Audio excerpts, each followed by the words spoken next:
श्री वल्लभाधीश की जय। गिरिराज धरण की श्याम सुंदर श्री यमुनी महारानी की। श्री गुसाई जी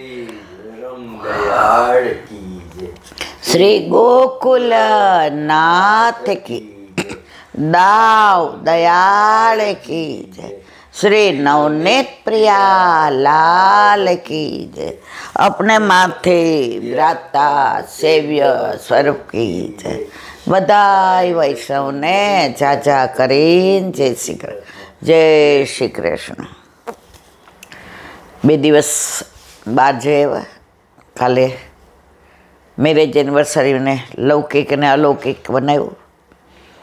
વૈષ્ણવના સંગમાં ધીમે ધીમે હવે પુષ્ટિ માર્ગ ઓલી ગળથુથીમાં પાયો હોય તો ધીમે ધીમે આપણે નહીં કહેતા કોની ગળથુથી છે, આવો ડાયો છે, કોની ગળથુથી છે, આ દીકરીના આવા સરસ સંસ્કાર છે.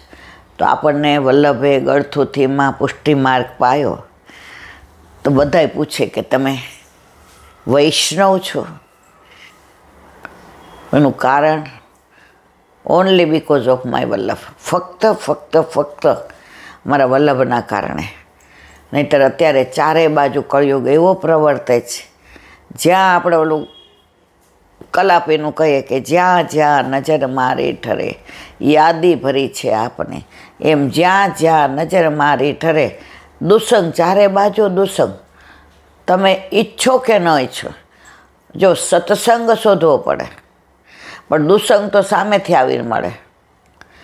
પણ હજી વલ્લભની કેટલી કૃપા. આજે બપોરે હું પ્રસાદ લેવા બેઠી તો ઓલા બરોડાથી ઓલા નાના છોકરાનો ફોન આવ્યો. હવે એનો અવાજ એવો લાગતો કે એ છોકરી છે. એટલે મેં તો બોલ બેટા. મને કે હું છોકરી નથી, છોકરો છું. અરે હા, બરોડાથી બોલતો હતો. 10મા ધોરણમાં, 15 વર્ષનો. અને એણે જે પુષ્ટિમાર્ગીય બધી વાતો કરી, એક શબ્દ પુષ્ટિમાર્ગની બહારનો નહીં. આ ફક્ત મારા વલ્લભની કૃપા છે. હવે એણે એટલે ફોન કર્યો હતો કે તમે ઈલાંટી ઘડી ઘડી સત્સંગ. મેં તો 10મું ભણે, તારે બોર્ડ છે, તારે આટલા ક્લાસીસ હોય, ટ્યુશન હોય, અને તોય તું આ 1.5 કલાક સાંભળે છે.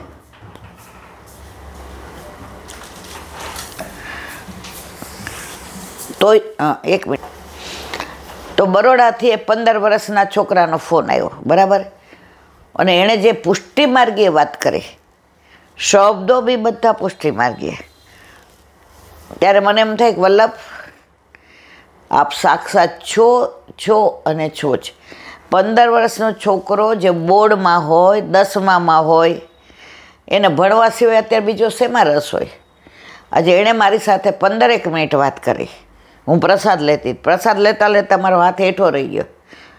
એનું કારણ એની વાણી હતી, એની લેંગ્વેજ હતી. ઈલાબા, તમને 5 મિનિટનો ટાઈમ છે તો હું મારું વાત તમને શેર કરું. મેં તો હા કર ને.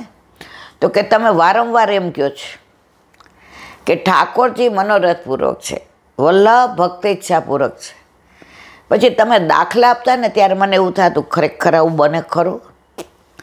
પણ આજે મારા જીવનમાં આવું બન્યું. મેં કીધું આ 15 વર્ષના દીકરામાં શું આવું જીવનમાં બન્યું. અમારા ઘરે અમારા ઠાકોરજી દાદીના છે, અને એ અમારા ઘરે સ્વપ્નમાં આવીને કીધું કે મને પધરાવ. ને મેં કીધું બેટા એટલે તારે કહેવાનું શું છે. તો કે મારા દાદીને ઠાકોરજીનું બહુ, કે એમને ઠાકોરજી બહુ ગમે, વ્રજ બહુ ગમે, વ્રજની વાતો બહુ ગમે, વૈષ્ણવ બહુ ગમે, વલ્લભકુળ બહુ ગમે. તો એકવાર સ્વપ્નમાં આવીને કહ્યું મેં તેરે ઘર આવું. એટલે દાદીએ કહ્યું કે આવો, પણ એમ કે પુષ્ટ. વળી પાછું સ્વપ્ન આવ્યું મોકો લે જા તેરે ઘર. એટલે દાદીએ વિચાર કર્યો કે પ્રભુને પુષ્ટ થઈને મારા ઘરે પધારવું છે, પણ હવે સ્વરૂપ લેવા જવું પડે, જેની આજ્ઞા લેવી પડે, પુષ્ટ કરાવવા પડે, ઘરમાં વાતાવરણ જોવું પડે, છોકરા નાના બધું. પણ જે સ્વપ્નમાં આવ્યું હતું એ જ સ્વરૂપ એમના બાજુવાળા વ્રજમાં ગયા હતા, ત્યાંથી લઈ આવ્યા અને બતાવ્યું. આ જુઓ સ્વરૂપ પધરાવ્યું છે, મેં તમારે પુષ્ટ કરાવવું છે. કારણ કે અમે કાંઈ વૈષ્ણવ નથી, અમે તો ખાલી એમ જ તમારા માટે તો જે સ્વપ્નમાં જેટલું સ્વરૂપ, જેવું મુખારવિંદ, જેવો પાછળ કંદોરો, જેવી ચોટી, જેવા બાજુબંધ, એવું ને એવું જ મુખારવિંદ એ સ્વરૂપ ઓલા બેને બતાવ્યું હતું. કે મારા દાદી એટલા રાજી થઈ ગયા કે ઠાકોરજીએ સામેથી મને કળિયુગમાં આજ્ઞા કરી છે કે મારે તારા ઘરે પધારવું છે. અને પછી અમારા ગુરુદેવની આજ્ઞા લઈ અને ઠાકોરજી અમે પધરાવ્યા. અત્યારે અમે બધા સાથે જ રહી છીએ, કાકા ને કાકીને. હવે મારે જે વાત કરવી ત્યાં છે કે જેણે 550 વર્ષ પહેલાં પૂરણમળ ક્ષત્રિયે મંદિર સિદ્ધ કરાવ્યું, એના વંશજ બધા કલકત્તામાં રહે છે અને જગડુસા નામે એનું નામ છે. તો ત્યાંથી પણ અમને એટલું પોષણ મળે એટલે અમે કલકત્તાથી જ હમણાં સ્વિફ્ટ થઈને આવ્યા છીએ. હવે મારે તમને જે વાત કરવી છે આંટી એ છે, એણે તો મને ઘણી બધી વાત કરી હતી, પણ એ બધી મારે અહીંયા શહેરમાં અમારા બે પૂરતી હતી. પણ એને મનોરથની જે વાત કરી કે ઠાકોરજી આજની તારીખમાં પણ સાક્ષાત છે ને છે જ. 15 વર્ષનો દીકરો, જે બોર્ડમાં જ નામ અહીંયા ન અપાય, નહીં તો એણે સરસ કીધું, ઈલાંટી તમે નામ આપો ને તો મને બધાય ભગવદીય સમજવા માંડે. હું તો ભણું છું, હું તો કંઈ ભગવદીય નથી, પણ મને મારા ઠાકોરજી દુનિયામાં સૌથી વધુ વાલા છે. એટલે મેં તું બોલ, તારે શું કેવું છે બેટા? કે મારી બેનના લગ્ન છે. હવે 1-2 જગ્યાએ મેં વિવાહ ખેલના મનોરથમાં ગયા હતા. તો પૂછીએ કોના છે? તો કે દીકરીના છે કે દીકરાના છે. તો મારી બેનનું નક્કી થયું ને ત્યારથી મારા મનમાં એમ થયું કે હું તો 10માં ભણું છું, મારે તો બોર્ડ છે અને મારી પાસે કાંઈ એટલા પૈસા નથી કે હું વિવાહ ખેલનો મનોરથ કરી શકું, સિવાય કે હું ઘરમાં બધાને વાત કરી શકું, વિનંતી કરી શકું કે મારે આવી રીતે વિવાહ ખેલનો મનોરથ બેનના લગ્નનો કરવાનો છે. હવે બેનનું નક્કી થઈ ગયું, તારીખે નક્કી થઈ ગઈ અને ઘરમાં બધી તૈયારી થવા માંડી. એટલે મેં ધીમેકથી ને ઘરમાં વાત મૂકી કે આપણે ઘણી જગ્યાએ વિવાહ ખેલનો મનોરથ કર્યો, તો આ જે લગ્નનું નક્કી થયું એમાં સૌથી વધુ પ્રસન્નતા દુનિયામાં હોય તો ઠાકોરજી, કારણ કે નક્કી કરવાવાળા ઠાકોરજી, બેનને આટલું સારું મળ્યું એ અપાવવાવાળા ઠાકોરજી, ઘરમાં બધાને એક જ ભાવ એનું કારણ ઠાકોરજી. અને આજે આવું સરસ માહોલ એ ઠાકોરજી કે વલ્લભ બેયમાં જે ભેદ માને એને અસુર માનવો. એટલે આપણે વિવાહ ખેલનો મનોરથ કરીએ. એટલે બધાએ ના પાડી, એ કે ના હજી આપણે આ બધું અહીંયા આમ તેમ, અત્યારે આપણે વિવાહ ખેલનો મનોરથ કરવો અનુકૂળ નથી. હવે હું તો નાનો એટલે મારું ચાલીને ચાલે કેટલું, પણ મનમાં એમ થયું કે વિવાહ ખેલમાં પેલા ઠાકોરજીના વિવાહ થાય ને ઠાકોરજીના ગીત ગવાય ને રાધાજીની એમ કે વધયો ગમાય. બરસાના ગામના 4 દરવાજા, પેલે દરવાજે ઘોડી ઊભી રાખો ને. તો આ બધા મેં ત્યાં સાંભળ્યા હતા. પછી બાલકૃષ્ણના વિવાહ સખી ચાલ જોવા જઈએ, વર ઘોડો શ્રીનાથજીનો વર ઘોડો ચાલ સખી જો. તો આ બધા ગીત મારા મગજમાં ગુંજવા માંડ્યા અને મનમાં એક ચીજ થઈ કે આ પહેલાં આપણે વિવાહ ખેલનો મનોરથ રાખ્યો હોત તો ઠાકોરજી અતિ પ્રસન્ન થાય.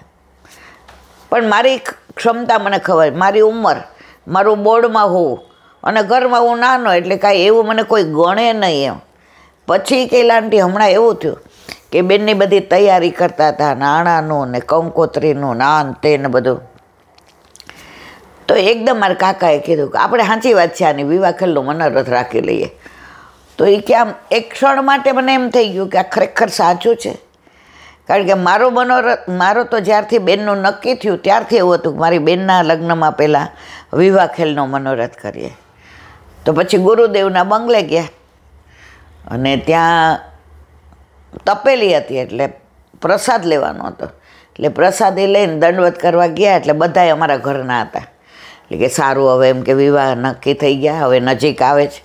અને જેને કીધું કે અસ્ત મેડમ. પછી મારા કાકાએ કીધું, જેરાજ આપને અનુકૂળ હોય, આપને સાનુકૂળતા હોય અને અમારી ઘરે પધારી શકતા હો કે અહીંયા જેમ આપ કહો તેમ, આ દીકરીના લગ્ન છે તો વિવાહ ખેલનો મનોરથ સુખેથી કરો. ઠાકોરજીનું તમે પહેલાં વિવાહ ખેલનો મનોરથ કરો એટલે એ અતિશય પ્રસન્ન થાય. તો સરસ તમને આ વિચાર આવ્યો, ઠાકોરજીએ તમને આ પ્રેરણા કરી અને વિવાહ ખેલના મનોરથનું નક્કી થયું. તો જ્યારે તમે આ દાખલા આપતા કે આવા પ્રસંગ કહેતા ને ત્યારે મનમાં એવું થતું ખરેખર ઠાકોરજી આવું કરે, મનોરથ પૂરા કરે, ભક્તેચ્છાપૂર્વક હોય. પણ મેં તમને એટલે જ ફોન કર્યો બપોરે, કારણ કે તમારો ટાઈમ 1:30 કે હું મારા ઇલાન ત્યારે શેર કરું કે તમે આટલા બધાની વાતો કરો છો, એમાં હું પણ છું કે ઠાકોરજીએ મને પણ જતાવ્યું અને મારો મનોરથ પણ પૂરો કર્યો. આવા તો બીજું એણે ઘણી બધી વાતો કરવી, પણ જે મારે મૂળ કહેવું તે આ છે કે આજે 15 વર્ષના દીકરાને હું દીકરી સમજી અને મેં કીધું બોલ દીકરી. મને કે આંટી હું દીકરી નથી, દીકરો છું. કારણ કે નાના છોકરા જે મૂછ ન ફૂટી હોય ત્યાં સુધી એનો અવાજ છે ને દીકરી છે કે દીકરો જજ ન કરો. અને તો એ 15 વર્ષના છોકરાએ જે વાત કરી, તમે હતા, આકાશ હતો, તૃપ્તિ હતી, બધાય મોઢા માંગડા નાખી ગયા કે આજે બોર્ડમાં છોકરો હોય તો ભણવા સિવાય એની પાસે મારે ક્લાસ ને, મારા ટ્યુશન ને, મારે હોમવર્ક ને, મારા પેપર કરવાના આજે. અને પાછી એટલી વ્યવસ્થિત કે અત્યાર સુધી કોઈ આવી રીતે વાત જ નથી કરી, પોઈન્ટ ટુ પોઈન્ટ. અને એક શબ્દ પુષ્ટિ માર્ગની બહારનો નહીં. પછી મને કે બા હવે હું જ્યારે મારે કાંઈ કામ હશે ત્યારે તમને ફોન કરીશ. મેં કીધું સારું.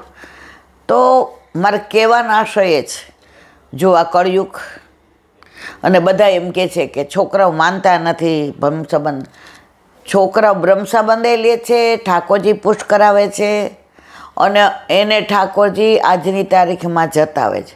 પણ શરૂઆત ઘરમાં સંસ્કાર આપવાની આપણે કરવી પડે. આજે તમે એને ઘરમાં આ રીતના સંસ્કાર ન હોત કે ભાઈ તું તો બોર્ડમાં છો, તારામાં વચ્ચે નહીં આવવાનું, બેનના લગ્નમાં તારે 4 જોડી કપડાં નવા કરાવી દેશો. પણ દરેકમાં એ ઇન્વોલ્વ થયો અને પાછું એવું નથી, ભણવામાં હોશિયાર છે. તો મારું કહેવાનો આશય એ જ કે પુષ્ટિ માર્ગ પ્રમાણનો માર્ગ નથી, પ્રમેયનો જ. એમાં કોઈ પ્રમાણની, કોઈ સાધનની જરૂર જ નથી. હવે આ લોકો લીલી પરિક્રમામાં ગયા હતા, બરાબર.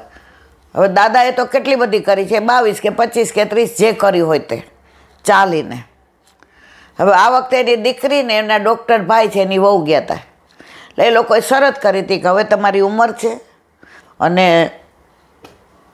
તમારે ચાલી નથી કરવાની, જો તમે અમારી યારે ગાડીમાં કરો તો અમે કરીએ. તો દાદાએ વિચાર કર્યો કે મારા આડીથી ને 2 વૈષ્ણવ લીલી પરિક્રમા કરતા હોય તો મારે કાંઈ મારો નિયમ રાખવાની જરૂર નથી, કારણ કે પ્રેમમાં નેમ ના હોય. તો નક્કી કર્યું એટલે ગયા. હવે દીકરીએ કહ્યું કે અહીંયા તો આવું છે તો હું તો ચંપલ પહેરીને કરીશ. દાદા કે કાંઈ વાંધો નહીં, આજે તું પરિક્રમા કરવા તૈયાર થઈ તો જે વિચારશે એ બધું વલ્લભ વિચારશે, અમારે શું વિચારવાની જરૂર છે. હવે ચોબાજીને ત્યાં ગોરને ત્યાં બધો સામાન મૂક્યો, બધું કર્યું અને દીકરી ચંપલ કાઢીને અંદર ગઈ. આટલા બધા ચંપલ પડ્યા હતા, એમાં દીકરીના ચંપલ પૂતળું લઈ ગયું. એટલે પછી કે હું તો સમજી ગયો કે ઉઘાડા પગે કરે તો સારું, પણ એની જીદ હતી કે ના અમે તો બધાય ચંપલ, કાંઈ વાંધો નહીં. પછી કૂતરું લઈ ગયું એટલે મેં કીધું અહીંથી મથુરામાં સારા મળશે, તું પહેરાવ્યા લઈ લે. તો કે ના. હવે ઠાકોરજીએ કહ્યું કેમ આટલા બધામાં મારા જ લઈ ગયું, તમારે કોઈના ના લઈ ગયું, મારે હવે ઉઘાડા પગે કરવી. તો ઠાકોરજી એને ઉઘાડા પગે લીલી પરિક્રમા, આટલો બધો વરસાદ ને આટલી બધી ગરમી ને તમે જુઓ તો પહેલી વાર આટલું 40 દિવસ પાલમાં રહેવાનું ને, પણ મારો વલ્લભ જેને વિચારે ને એને પોતે કાંઈ નથી કરવું પડતું, બધું વલ્લભ. આ જો સાક્ષાત દાખલો છે. નહીં તો બધાને એમ થાય ઈલા આંટી આ બધા ક્યાંથી લઈ આવે છે, પણ મારા વાલા મને જે કોઈ કહે છે એ હું મારા શબ્દોમાં કહું છું. બીજો એ લોકો પેલા સતઘરા દર્શન કરવા ગયા.